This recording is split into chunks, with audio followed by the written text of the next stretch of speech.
Hello everyone, ये आपकी class 6 की जो है क्यूरियोसिटी की साइंस की बुक है, जिसका हमने चैप्टर 10 जो है स्टार्ट किया हुआ था। आज जो है हम पेज नंबर 186 से स्टार्ट करेंगे।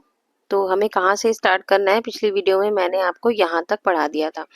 आज हम यहाँ से स्टार्ट करेंगे।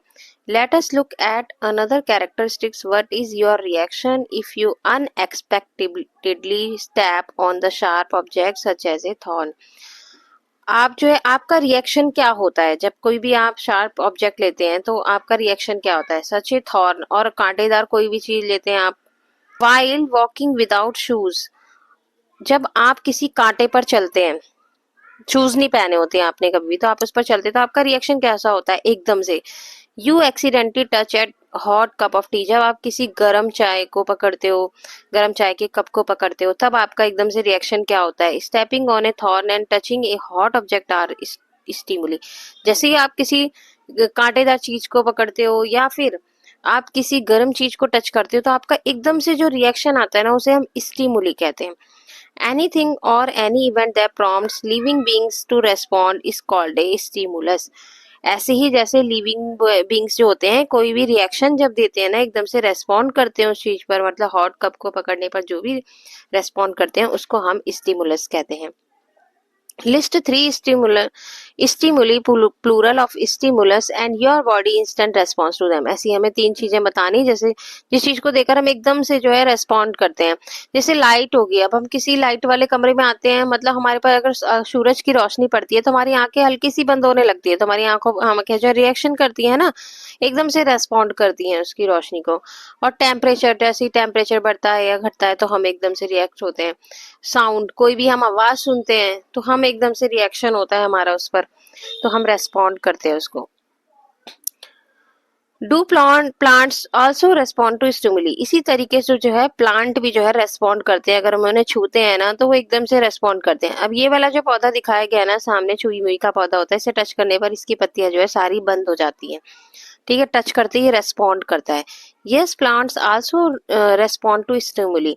For example touch me not, यानी कि जैसे टच मी नॉट होता है, मिमोसा का होता है, छुई मुई का पौधा होता है, और लाजालू का। प्लांट्स फोल्ड देयर लीव्स, इसमें क्या होता है, इनके प्लांट जो है फोल्ड हो जाती है, इनकी लीव्स जो है छूने पर। व्हेन वी टच देम, जब इन्हें टच करते हैं। Have you also observe that certain plants fold there leaves after sunset, आप जानते हैं ऐसे प्लांट जो है सनसेट के सामने जो है अपनी लीव्स को जो है फोल्ड कर लेते हैं। Specifically Specifically, the leaves of certain plants facing each other tend to come together. ऐसी जो है कुछ प्लांट्स होते हैं एक दूसरे के संपर्क में जब आते हैं तो ऐसा करते हैं। ठीक है, this can be observe in the sleeping leaves of आंवला, इंडियन गूसबेरी, जिसको हम बोलते हैं गूसबेरी का जो ट्री होता है, ये ऑब्जर्व करता है स्लीपिंग लीव्स होते हैं जो आंवला के। All living beings respond to stimuli, ये सब भी लिविंग बींग्स की तरह जो है स्टिमुली करते हैं, मतलब रेस्पॉन्ड करते हैं। Find a few more plants in your neighbourhood which fold there leaves after sunset, ऐसे हमें प्लांट्स के नाम बताने हैं जो हमारे आसपास हो, जो कि एकदम से फोल्ड हो जाती है, जिनकी लीव्स जो है सनसेट के सामने। Why do the leaves of chui mui and amla plants respond in the way which stimulus could be responsible for their behavior?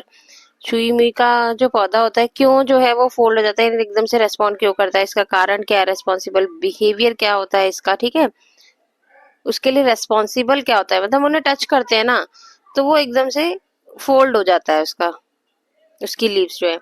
Have you seen young ones of cats, dogs और other animals, आपने कभी जो है cat young ones देखे हैं, बच्चे देखे हैं कैट्स के, डॉग्स के और अदर एनिमल्स के। List young ones of 5 different animals, हमें 5 डिफरेंट एनिमल्स के यंग वंस की जो लिस्ट बनानी है।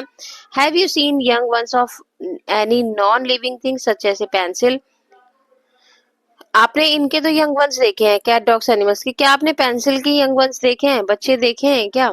ए चेयर और एन इलेक्ट्रिक बल्ब, या फिर इलेक्ट्रिक बल्ब का कोई बच्चा देखा है आपने चेयर का, तो ये तो नहीं है, नॉन लिविंग थिंग्स होती है ना, ये पेंसिल वगैरह ये सब, इनके कोई यंग वंस नहीं होते। और लिविंग बींग्स रिप्रोड्यूस, क्योंकि जो लिविंग बींग्स होती है वो रिप्रोड्यूस करती है, मतलब अपने जैसा कुछ किसी को जो है पैदा करती है।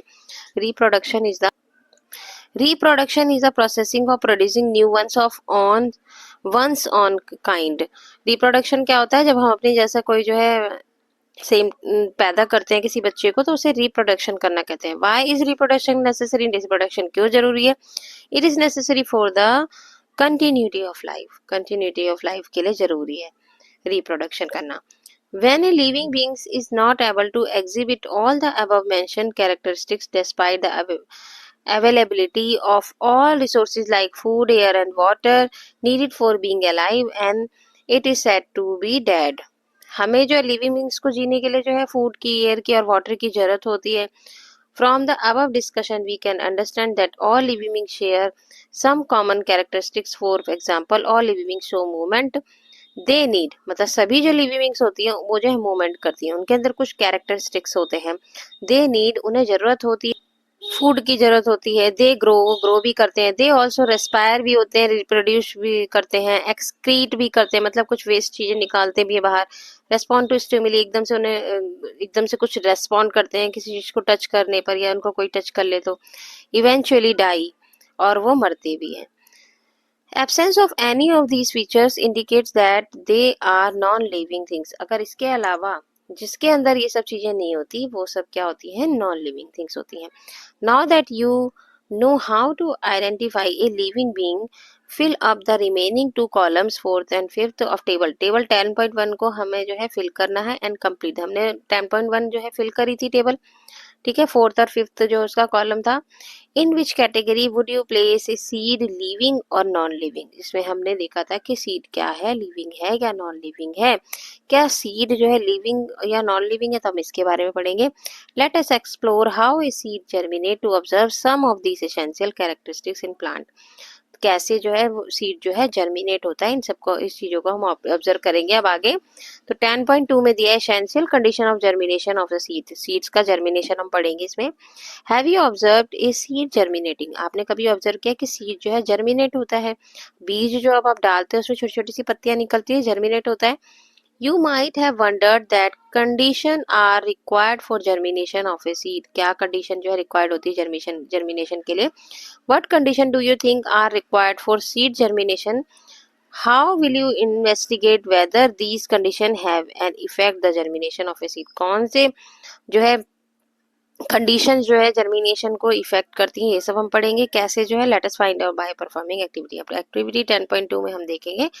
तो सबसे पहले यहाँ पे दिया है कि टेक 4 आइडेंटिकल पॉट्स. आपको 4 तरह के आइडेंटिकल पॉट्स लेने हैं विद गार्डन सॉइल. उसके अंदर गार्डन सॉइल, जैसे यहाँ पे 4 तरह के जो है पॉट्स लिए गए हैं. सो 4 बीन्स सीड्स, सब में हमें बीन्स के सीड्स डालने हैं सभी पॉट में. Now keep their pots in the following condition. अब मैंने फॉलोइंग कंडीशन में रखना है 15 डेज के लिए. तो ये पहली कंडीशन पॉट ए में क्या है कि do not water the soil, place this pot in direct sunlight. हमें जो है इसके अंदर वाटर नहीं देना है इस वाले पॉट में, जो पॉट ए है, और इसे हमें सीधे सनलाइट में रखना है, ठीक है. अब पॉट बी में क्या दिया है कि कैप्ड इन डायरेक्ट सनलाइट. इसे हमें डायरेक्ट सनलाइट में रखना है. एक्सेस वाटर, इसमें इतना वाटर देना है कि देखो नीचे सारा फैल गया है, पानी नीचे तक आ गया, ज्यादा पानी देना है एकदम से. पॉट सी में विद मॉइस्ट सॉइल, इसमें एक मॉइस्ट सॉइल रखनी है, कैप्ड इन द डार्क, और फिर इसे जो है हमें छाए में रखना है इस वाले पॉट को. पॉट डी में विद मॉइस्ट सॉइल, इसमें मॉइस्ट सॉइल भी होगी. मॉइस्ट सॉइल होती है, इसमें हल्का सा पानी भी होता है, मॉइस्चर सा होता है. कैप्ड इन डायरेक्ट सनलाइट, और फिर हमें इसे सनलाइट में रखना है डायरेक्ट. तो ये 4 कंडीशन दिए यहाँ पे. 4 में हमने पढ़ लिया. पॉट बी में कहता है एड एक्सेस वाटर, जिसके अंदर ज्यादा पानी डाला गया, सारा पानी जो है वो पॉट से बाहर भी आ गया है. Keep adding water on a regular basis पे हमें देना. Water reduces, place this pot in the direct sunlight, sunlight में रखना. पॉट सी में क्या था, keep the soil in the pot slightly moist में रखना है. Editing A moderate amount of water regular basis, place this pot, इसको डार्क में हमें छाए में रखना है इस पॉट को. अब यहाँ पे पॉट डी में क्या है, maintain the soil in this pot slightly moist by adding moderate amount of water. Moisture भी हो इसके अंदर और डायरेक्ट सनलाइट के बीच में हो. Indicate the availability of air, sunlight and water for the seeds in each these cases in table 10.2 हमें fill करनी है अब इस केस में, ठीक है. एयर, सनलाइट और वाटर है जब, तो क्या होगा. When a seed turns into sprout, देखो सीड्स में से क्या होता है, स्प्राउट होता है, ठीक है. इस दिस सेड टू पहले व्हाइट व्हाइट सा कुछ निकलता है उसमें से, ठीक है, सीड्स में से। सेड टू हैव जर्मिनेटेड, इससे पता लगता है कि सीड क्या हो गया, जर्मिनेट हो गया। आप चने जो होते हैं, काले चने होते हैं, आप अगर घर में से भिगो के रख देते हैं, मतलब कपड़े में बांध कर, तो आप देखते हैं उसमें वो जो है व्हाइट व्हाइट सा कुछ निकल जाता है, तो वो स्प्राउड हो गया, मतलब कि जर्मिनेट हो गया है seed. Predict whether the seeds in each pot will germinate, अब हमें ये देखना है कि हर पॉट में जो है जर्मिनेट होगा क्या। जो भी 4 पॉट रखे थे तो उसमें हमें देखना है कि क्या इन चारों में जो है जर्मिनेट होगा या किसी में नहीं होगा seed germinate. Record your prediction, हमें अपनी प्रेडिक्शन को 10.2 टेबल में रिकॉर्ड करना है। तो चलिए 10.2 टेबल है, यहाँ पे दिया है हमें पॉट, ये बीन्स के सीड दिए हैं जिस जिस कंडीशन में दिए हुए हैं वो यहाँ पर हमें दिया हुआ है, जिस जिस कंडीशन में, ये 3 जो है कंडीशन है इनमें दिया हुआ है। तो सबसे पहले अवेलेबिलिटी क्या है, अगर एयर है, सनलाइट है और वाटर है, तो पहला दिया है कि इन, और दूसरा हमें प्रेडिक्शन करनी है, मतलब हमें अनुमान लगाना है, और दूसरा ऑब्जर्वेशन करनी है हमें, ठीक है, कि क्या हुआ लास्ट में। तो यहाँ पे लिखा है in direct sunlight and without water, अगर हम किसी को सनलाइट में डायरेक्ट रख देंगे किसी सीड को और उसमें वाटर नहीं देंगे तो क्या होगा, तो उसको एयर तो मिलेगी, उसे सनलाइट भी मिलेगी और वाटर नहीं मिलेगा, उसको पानी तो हम दे ही नहीं रहे उसमें। प्रिडिक्शन हमारी क्या होगी कि सीड जर्मिनेशन नहीं होगा, हमारी प्रिडिक्शन ये है। ऑब्जर्वेशन भी यही है कि सीड जर्मिनेशन नहीं होगा, क्योंकि सनलाइट नहीं मिल, उसको पानी नहीं मिल रहा ना, पानी नहीं मिल रहा तो उसमें मॉइस्चर कैसे होगा। Seeds did not germinate because water essential to activate, क्योंकि वाटर की जरूरत होती है enzymes and soften the seed coat, क्योंकि वो क्या करता है, जो सीड कोड होता है ना, उस वो क्या होता है, वाटर की वजह से जो है वो सॉफ्ट होता है, जब वो सॉफ्ट होता है तभी वो जर्मिनेट करता है।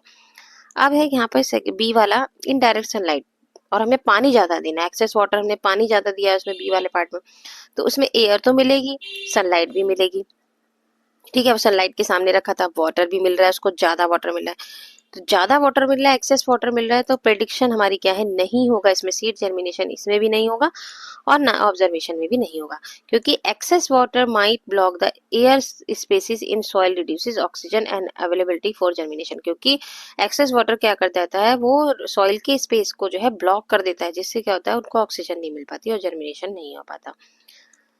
सी पार्ट में incomplete dark and moist soil, हमें क्या रखना है, उसको डार्क में रखना है, मतलब छाए में रखना है, और मॉइस्चर सॉइल में रखना है, तो एयर तो उसको मिलेगी बट सनलाइट तो नहीं मिलेगी, है ना, अगर हम डार्क में रखेंगे।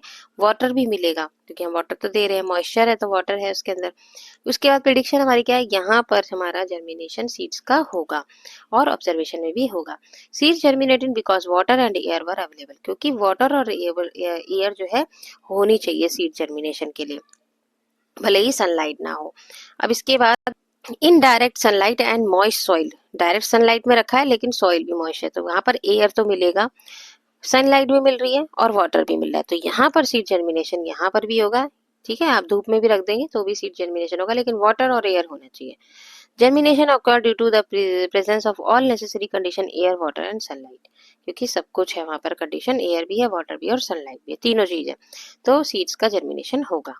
Regularly observe the pods of 7-10 days to check the status of germination of seeds. Record your observation, हमने जो कि रिकॉर्ड कर ली 10.2 में। Compare your prediction with your observation, हमने कर ली वो भी।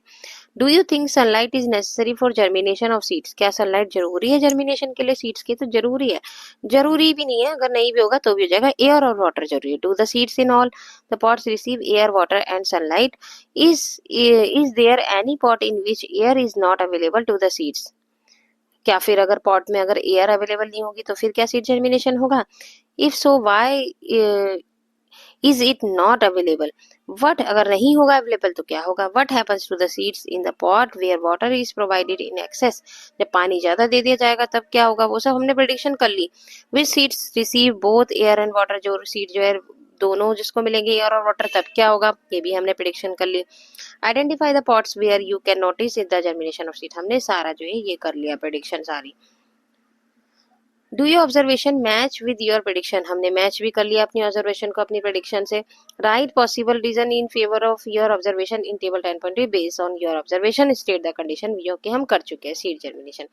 Which of the following are essential for seed germination? Air, water and sunlight. Compare the available condition in each pot. Germination of bean seeds requires the right amount of water and air.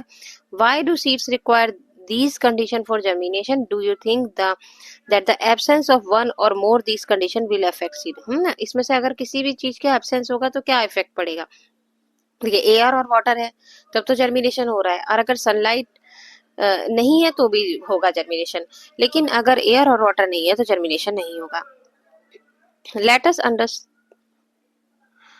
Us understand how this condition help in seed germination, कैसे जो है seed germination में ये help करती है ये condition. अब आप ये देखेंगे, ये सीड कोट होता है, इसका ऊपर का जो हिस्सा है ये सीड कोट बोलते हैं, और इसके अंदर जो जर्मिनेशन होता है ना सीड के अंदर, ये जो लीव्स बन रही है इसे बोलते हैं एम्ब्रॉय।